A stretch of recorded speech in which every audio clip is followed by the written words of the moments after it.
유대인들은 하나님께 선택받은 민족이라는 이 자부심 하나로 똘똘 뭉친 사람들입니다. 그러나 우리가 정작 성경 속에서 만나는 유대인들의 모습은 어떻습니까? 하나님의 선택을 받았을지는 몰라도 우상을 숭배하고 불순종하고 하나님 배반하기를 밥 먹듯이 하고 그런 사람들이 바로 성경 속에 등장하는 유대인들의 모습입니다. 특히나 우리가 복음서에서 발견하는 유대인들의 모습은 어떻습니까? 결코 유대인은 좋은 의미로 사용되지 않습니다. 형식적 종교인, 외식하는 자, 예수님이 아무리 말씀해도 그 말씀을 이해하지 못하는 사람들, 그리고 예수님을 핍박하는 사람들이 바로 유대인들입니다. 그런데 오늘 본문을 우리가 보면은 우리가 이렇게 익히 알고 있는 그 유대인들의 모습과는 좀 다른 모습의 그런 유대인들을 만날 수 있습니다. 자, 오늘 본문 느헤미야 8장은 이 선택받은 민족이라는 헛된 자만심과 교만심에 빠져있던 그들의 모습을 벗고 드디어 하나님의 백성답게 하나님의 백성다운 그런 실질적인 하나님의 백성의 탄생을 알림과 동시에 그 유대적 정통성이 확립되는 그러한 역사적 순간이 오늘 느헤미야 8장에 기록되어 있다는 겁니다. 남유다가 바벨론에 의해 멸망한 이후에 주전 538년에 고레스의 칙령에 따라서 첫 유대인들 무리가 드디어 예루살렘으로 돌아오게 됩니다. 예루살렘에 돌아온 이제 유대인들이 온갖 어려움과 핍박을 이겨내면서 가장 먼저 한 게 뭡니까? 바로 성전을 건축하는 것이었죠. 그리고 그 뒤로 80여 년이 지나서 두 번째 포로로 잡혀갔던 유대인들이 이제 제사장이자 학사인 에스라의 인도로 돌아왔습니다. 그 후에 느헤미야가 유대의 총독으로 부임하면서 여전히 예루살렘에 황폐해 있었을 때 이제 그 성벽을 재건하게 됩니다. 그리고 드디어 이제 52일 만에 그 예루살렘 성벽의 재건을 마치고 바로 며칠 후에 맞이하는 나팔절에 모든 백성들이 이제 수문 앞 광장에 모인 것입니다. 자, 그래서 느헤미야 8장 1절, 오늘 본문 8장 1절 말씀을 보면 이렇게 말씀합니다. 이스라엘 자손이 자기들의 성읍에 거주하였더니 7째 달에 이르러 모든 백성이 일제히 수문 앞 광장에 모여 학사 에스라에게 여호와께서 이스라엘에게 명령하신 모세의 율법책을 가져오기를 청하며,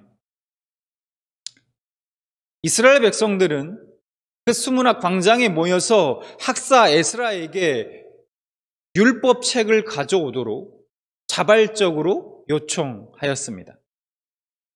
그리고 그 에스라에게 백성들의 요청대로 그 율법책을 에스라가 이제 가져와서 읽기 시작합니다. 새벽부터 정오까지 알아들을 만한 모든 사람들 앞에서 읽고 백성들은 그 말씀에 귀를 기울였습니다. 말씀에 집중했습니다. 3절 말씀을 보겠습니다. 수문 앞 광장에서 새벽부터 정오까지 남자나 여자나 알아들을 만한 모든 사람 앞에서 읽음에 뭇 백성이 그 율법책에 귀를 기울였는데, 그리고 하나님의 말씀을 대하는 백성들의 반응은 이랬습니다. 5절 말씀을 보면 에스라가 모든 백성 위에 서서 그들 목전에 책을 펴니 책을 펼 때에 모든 백성이 일어서니라. 백성들이 책을 펼 때 일어섰다는 것은 무슨 의미일까요?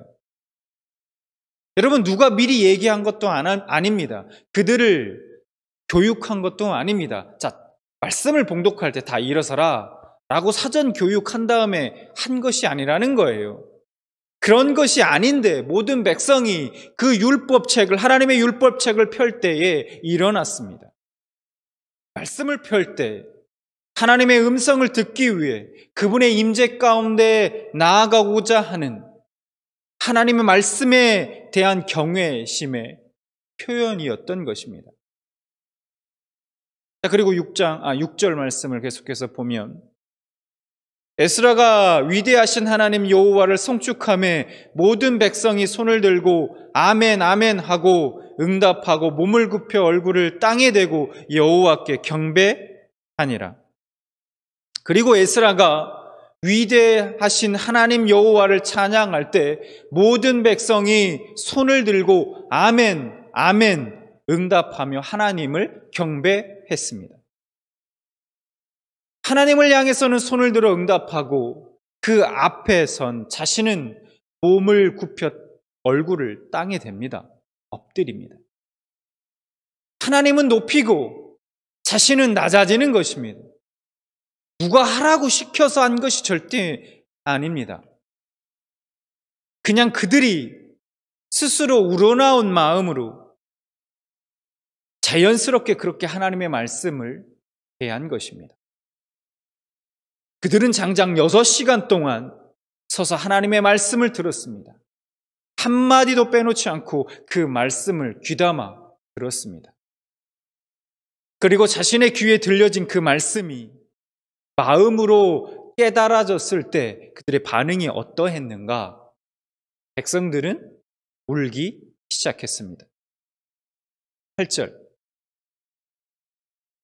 하나님의 율법책을 낭독하고 그 뜻을 해석하여 백성에게 그 낭독하는 것을 다 깨닫게 하니 9절 말씀. 백성이 율법의 말씀을 듣고 다 우는지라.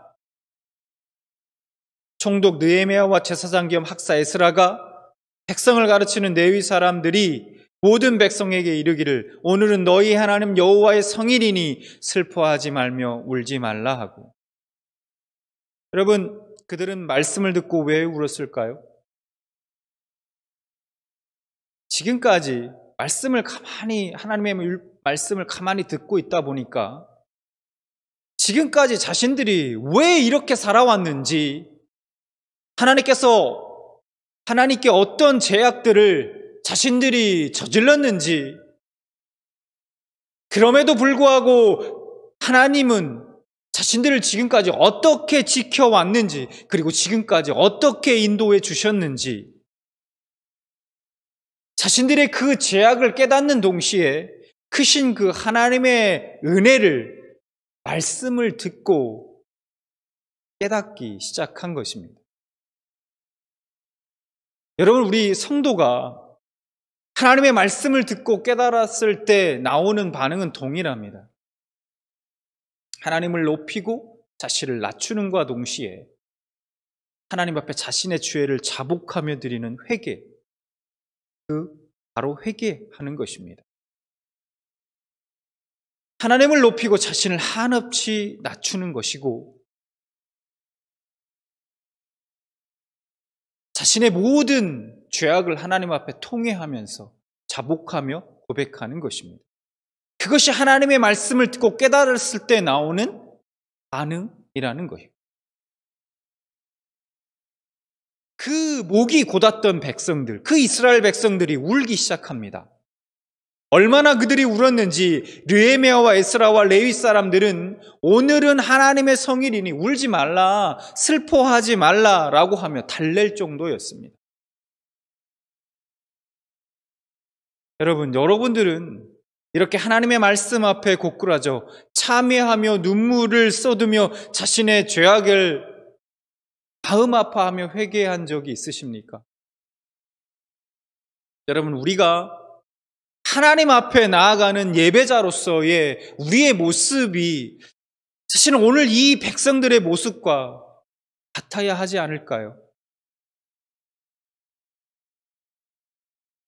진정한 회개가 왜 중요합니까? 진정한 회개가 있을 때에 비로소 진정한 기쁨이 찾아오기 때문입니다.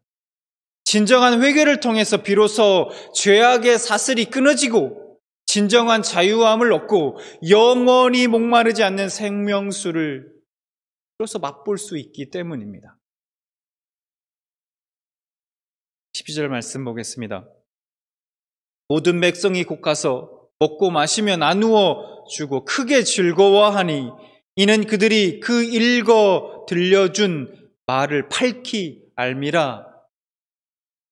백성들의 회개 뒤에 어떤 변화가 찾아왔는가 하면 먼저 모든 백성이 함께 먹고 마셨다고 말씀합니다. 그들은 서로 참된 교제를 나눴습니다. 또 나누어 주었다고 말씀합니다. 이웃을 돌보고 사랑을 실천했습니다. 그리고 그들은 크게 즐거워했습니다. 즉 참된 기쁨을 누리게 된 것입니다. 이것은 이 말씀을 볼 때 우리가 성령을 경험한, 우리 사도행전에 나오고 있는 성령을 경험한 초대교회 성도들의 모습에서 찾아볼 수 있다는 거예요. 이런 모습을. 초대교회 성도들은 성령을 체험한 후에 떡을 떼며 기쁨과 순전한 마음으로 음식을 나누어 먹었습니다. 그들은 구원의 의미를 새롭게 하고 더 나아가 성도가 한 형제임을 확인하고 사랑을 나누고 축복을 나누었습니다. 자, 12절에 방금 우리 본문 12절에 들려준 말을 밝히 알미라 라고 말씀합니다. 여기서 안다는 것은 단순히 머리로 머리로 아는 것, 지식적 알미 아니라 경험을 통한 알을 말씀하고 있습니다. 이게 무슨 말이냐? 이게 무슨 말입니까? 백성들이 그 하나님의 말씀을 드디어 경험하게 된 것입니다. 그동안 그들이 말로만 듣던 그 말씀, 귀로만 듣던 그 말씀, 그냥 어느 순간 한 귀로 듣고 한 귀로 흘려보냈던 그 말씀이 그들의 삶에 살아있는 말씀으로 경험되어지기 시작한 것입니다. 느헤미야 9장 이하를 읽어보면 이 백성들이 듣고 깨달은 그 말씀을 이제 하나하나 실천에 옮기기 시작합니다. 그들은 말씀을 듣고 순종했습니다. 여호수아 이래로 한 번도 지킨 적 없는 그 초막절을 천여 년 만에 지키게 되고 우상을 섬기는 이방 사람들과 단절하게 되는 그러한 일들이 일어나게 됩니다. 자, 그러면 중요한 것이 하나님의 말씀을 무시하고 심지어는 그 말씀은 전하는 자를 잡아 가두고 죽이고 했던 그러한 자들에게 그런 이스라엘 백성들에게 어떻게 이런 일들이 일어났을까 하는 겁니다. 여러분 말씀을 보면 우리가 그 이스라엘 백성들이 뭔가 변한 것이 있습니까? 뭔가 변한 것이 있나요? 여러분 율법책은 그냥 그대로 예전에 그대로 율법책입니다. 그대로 그냥 하나님의 말씀이에요. 변한 것이 없습니다. 그대로입니다. 그 이스라엘 백성들 그냥 여전히 죄의 본성을 가진 그냥 그 사람들, 그 이스라엘 백성들이에요. 달라진 게 없습니다. 그런데 그들에게 달라진 것이 하나 있습니다. 이게 뭐냐? 바로 말씀을 대하는 태도. 하나님의 말씀을 대하는 태도가 변한 것입니다. 하나님이 남기신 그 말씀을 단순한 글로 대하지 않고 하나님이 지금 여기서 나에게 말씀하시는 그 말씀 자체를 그분의 존재로, 그 하나님의 존재로 받아들이기 시작한 것입니다. 그래서 그들은 잃어버렸던 그 말씀을 듣게 해달라고 에스라를 청하고 그 책을 펼칠 때에 자리에서 일어나 하나님을 맞이하고 말씀을 읽을 때 두 손을 들어 아멘, 아멘 하고 자신들은 머리를 숙이고 무릎을 꿇었던 것입니다. 여러분, 우리도 말씀대로 살고 싶다라고 이야기합니다. 말씀대로 살고 싶다라고 얘기하죠. 근데 문제는 우리는 말씀대로 살고 싶다고 말하면서 정작 그 하나님의 말씀에 우리를 맞추기보다는 그 말씀을 우리가 원하는 대로 맞추고 싶어 한다는 것입니다. 여러분, 우리가 하나님의 말씀을 대할 때에 그 말씀을 하나님처럼 대하느냐 하는 것이죠. 그 말씀이 곧 하나님이다라는 생각을 가지고 그 말씀을 두렵고 떨림으로 우리가 받아들이고 대하느냐 하는 것입니다. 여러분, 우리가 하나님의 말씀을 대할 때 정말 중요한 것이 있습니다. 그것은 내가 말씀을 해석하는 자가 되지 않고 말씀이 내 삶을 해석하고 그 말씀이 내 삶을 지배하도록 넘겨드릴 때에, 내어드릴 때에, 맡겨드릴 때에 그 말씀이 살아 역사하여 나의 삶이 변화되는 것입니다. 그 말씀이 내 삶을 해석할 때, 이렇게 내어드릴 때. 그런데 우리는 하나님의 말씀을 내 입맛대로 필요할 때만 또 필요한 말씀만 골라 해석해 자신의 삶에 적용하고 싶은 그 유혹을 뿌리치지 못한다는 겁니다. 그러므로 우리는 아무런 변화를 기대할 수 없는 거예요. 삶에 아무런 능력이 나타나지 않는 겁니다. 복음서에 등장하는 유대인들이 왜 예수님께 그토록 책망을 들었을까? 한마디로 그들은 하나님의 말씀을 자신들의 입맛대로 해석해 자신들의 욕심을 위해 이용했기 때문입니다. 예를 들면 마가복음 7장 11절부터 13절 말씀을 좀 보겠습니다.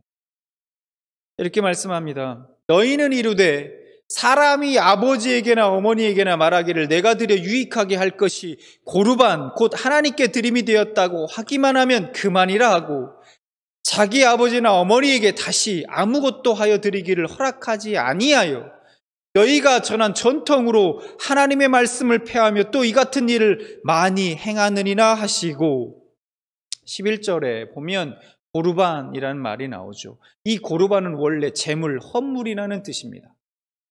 종교적 목적으로 하나님께 드리기 위해서 구별해 놓은 물건을 의미합니다.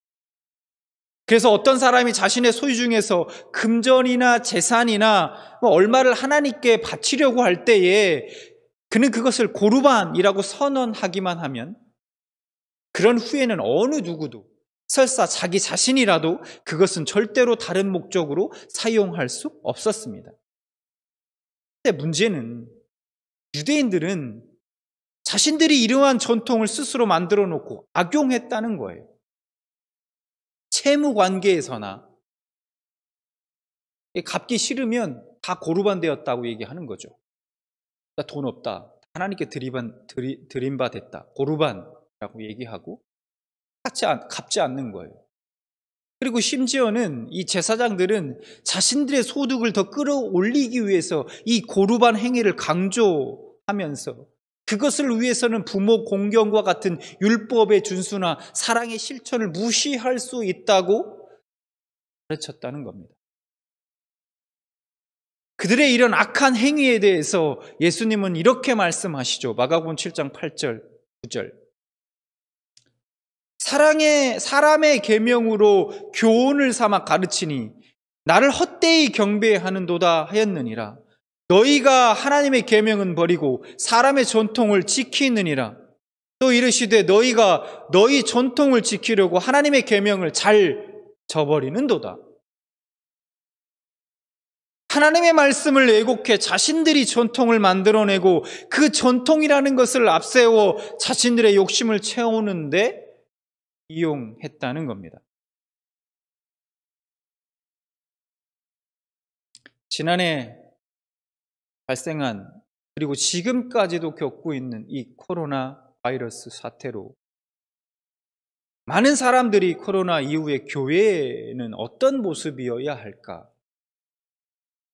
많은 우리 목사님들과 많은 성도님들이 고민하고 있는 것을 봅니다.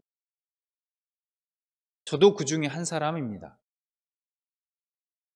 그런데 저는 오늘 본문 말씀을 통해서 분명하게 깨닫는 것이 하나 있습니다. 깨닫게 된 것이 하나 있습니다. 여러분, 앞서 말씀드린 대로 하나님 말씀에 불순종하고 배반하기를 밥 먹듯이 하고 우상숭배했던 그 유대인들에게 있어 변화를 가져왔던 결정적 전환점이 있었습니다. 그것이 무엇인가? 유대인들의 신앙과 삶을 변화시킨 것은 아이러니하게도 그들의 신앙의 중심이자 핵심이었던 두 번의 성전 파괴를 통해서였습니다. BC 600년에서 580년경에 3차에 걸친 바벨론에 의한 예루살렘 성전의 파괴, AD 70년 로마에 의한 예루살렘 성전 화재가 바로 그것입니다. 성전의 파괴는 유대인들에게 있어서 이 영적 딜레마였습니다. 왜냐? 제가 지난번에도 말씀드린 대로 이 성전의 파괴는 단순히 성전이 파괴됐다 이게 아니라는 거예요. 성전 파괴는 바로 하나님이 패망했다는 의미로 그들에게는 받아들여졌기 때문입니다. 그래서 이게 영적 딜레마였어요. 어떻게 하나님이 계신 성전이 파괴될 수 있느냐, 불탈 수 있느냐는 겁니다. 성전의 상실은 곧 이스라엘의 종교의 상실이요, 민족의 상실이요, 공동체의 상실이었습니다. 그런데 그 후에 많은 선지자들의 활동을 통해서 하나님께서 그들을 깨우치시려고 노력하십니다. 그 선지자들을 통해 선포하신 말씀을 요약해보면 두 가지 정도로 요약할 수 있습니다. 첫 번째는 성전에서 바치는 제사보다 너희들의 삶을 제물로 드리라는 것입니다. 두 번째는 육체의 할례보다 마음의 할례를 받아라 라는 것입니다. 성전과 제사장 중심의 신앙생활에서, 일상생활에서 믿음을 지키며 말씀에 순종하는 삶, 즉 말씀 중심, 일상의 삶 중심으로 그들의 신앙생활이 변화되었던 것입니다. 이것이 우리에게 시사해 주는 바가 무엇입니까? 우리가 교회 공동체 안에서 함께 모여 예배하고 교제하는 것 매우 중요합니다. 그러나 그보다 훨씬 더 중요한 것은 우리가 삶 가운데 하나님의 말씀을 실천하며 참된 하나님의 백성, 참된 하나님 백성답게 살아가는 것이 훨씬 더 중요하다는 것입니다. 각자가 삶 가운데 하나님의 말씀에 순종하며 살아계신 하나님의 그 임재를 경험하며 살아가는 것이 중요하다는 것입니다. 우리는 이것을 위해서 함께 모여 예배하고 교제하고 말씀을 나누고 말씀을 배우고 했던 것이고 그렇게 해야 하는 것이죠. 여러분, 그러한 삶을 살아내기 위해서 필요한 것이 무엇입니까? 오늘 말씀을 통해서 우리에게 말씀해 주고 있는 것. 앞서 말씀드린 대로 내가 그 하나님의 말씀을 해석하는 자가 되지 말고 말씀이 내 삶을 해석하도록, 그 말씀이 내 삶을 지배하도록 넘겨드릴 때, 내어드릴 때, 맡길 때 그 말씀이 살아 역사하여 내 삶이 변화되는 것입니다. 능력이 나타나는 것입니다. 우리는 하나님의 말씀을 내 입맛대로 필요할 때만, 또 필요한 말씀만 골라 해석해 자신의 삶에 적용하고자 하는 그 유혹을 이겨내야 합니다. 버려야 해요. 우리가 고난을 당할 때, 힘든 일들이 있을 때, 해결해야 하는 문제가 있을 때 힘과 위로의 그 하나님의 말씀을 듣고 아멘으로 응답합니다. 그렇죠? 그리고 힘을 얻고 위로를 받습니다. 그런데 내가 좋을 때, 내가 기쁠 때, 내가 행복할 때, 내가 아무런 문제가 없을 때 회개의 말씀, 헌신의 말씀, 희생의 말씀, 이러한 말씀들이 주어진다면 어떻습니까? 그때도 아멘으로 응답하고 그 하나님의 말씀을 믿음으로 받고 순종할 수 있습니까?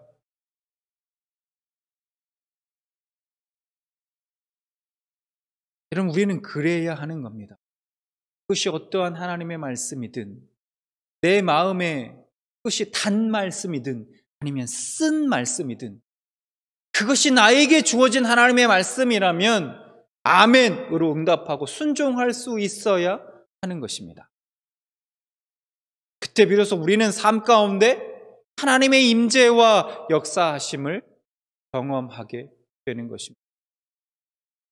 맞아. 참 좋은 말씀이야. 말씀을 들을 때는 참 은혜 받았다라고 말하며, 좋은 말씀이다라고 말하며, 그래, 안다. 내가 이 말씀 잘 알아. 깨달았어. 라고 말합니다. 그렇게 말하며 동의하는 정도로 끝나고 한 귀로 듣고 한 귀로 흘려보내는 것, 그래서는 안 된다라는 것입니다. 자, 이제 우리는 하나님의 말씀을 대하는 우리의 태도를 지금 이 순간부터 바꿔야 합니다. 그것은 온전히 하나님의 말씀이 내 삶을 해석하게 되어 드리는 것입니다. 시편 119편 105절 말씀을 이렇게 말씀합니다. 주의 말씀은 내 발의 등이요 내 길에 빛이니이다. 저는 어렸을 때 시골에서 자랐습니다.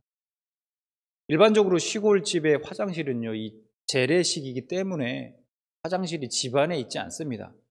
집 밖에 따로 건물이 있고 화장실 건물이 따로 있는 것이죠. 그래서 이제 밤에 이 화장실 가는 게 참 문제예요. 시골에 참 무섭잖아요. 깜깜하고 뭐 가로등이 있는 것도 아니고 불빛이 있는 것도 아니고. 그래서 후레쉬를 들고 보통은 가는데 후레쉬 건전지가 다 되거나 뭐 이렇게 하면 토프를 켜고 토프를 들고 이제 화장실을 갔습니다. 불빛 하나 없는 캄캄한 밤에 여러분 촛불 하나만 딱 들고 길을 가면 이 한 발자국 내디딜 정도만 딱 그 앞이 보입니다. 한번 해보십시오. 여러분 중에도 아마 이 경험해 보신 분이 계실 거예요. 그래서요, 저는 오늘 이 시편 말씀을 잘 이해할 수 있습니다. 하나님의 말씀은 바로 내 삶의, 내 인생의 길의 등불이라는 것입니다. 등불.